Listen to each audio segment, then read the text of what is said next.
From the national newsroom of the Canadian Press, I'm Karen Rebo. A 17-year-old boy from Eastern Ontario has been arrested and accused of attempted murder and sexual assault with a weapon after a child was attacked west of Ottawa last month.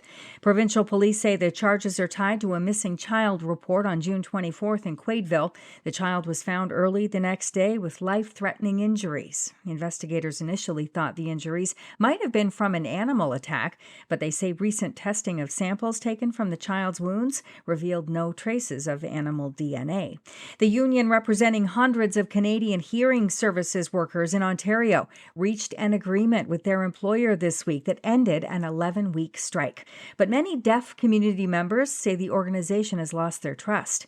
Jessica Sargent waited 5.5 hours in early June for an American Sign Language interpreter to arrive at her Ottawa hospital room following a cardiac emergency. She said that kind of wait was traumatic. The issue fundamentally is my rights as an individual. When I ask for a sign language interpreter, why isn't that respected and arranged accordingly immediately? Why does the hospital have to call?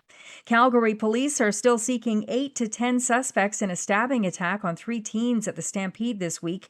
Officers were called to an area of the Midway late Tuesday night and found a severely injured male. 2 more males suffered stab wounds as well. No arrests have been made in what police believe was a targeted attack, nor have they determined how the weapon got past security.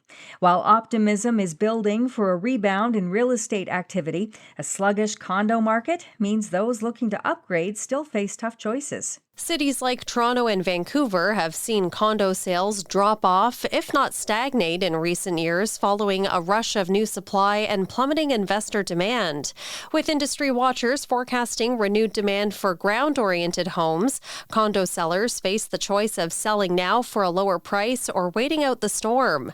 Real estate agents in those cities say some sellers are choosing to take a loss on their condos. Michelle Zedekian, The Canadian Press. And it's a real-life story of message in a bottle. A Newfoundland couple's romantic message was found this week in Ireland.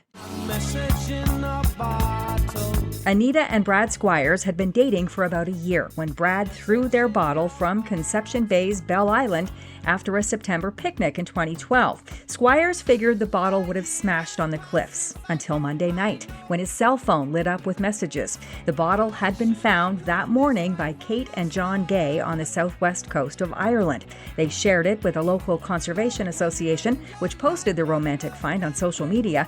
Members soon found out that Anita and Brad got married in 2016. They've got 3 children and are still in love. This is the Canadian Press.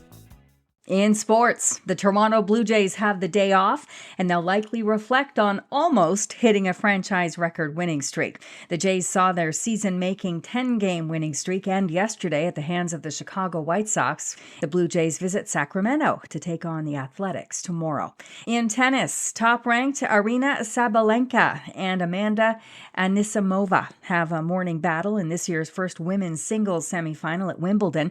Despite being top in the world, Sabalenka has yet to win the Wimbledon title. The other women's semi will see Iga Swiatek take on Belinda Bencic.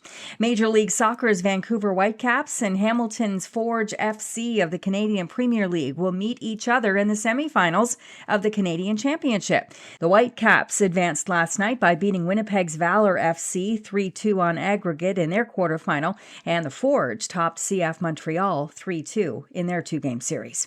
From the Canadian Press, I'm Karen Rebo. Thanks for listening. Don't forget to follow and subscribe. For more of today's top stories, visit thecanadianpressnews.ca.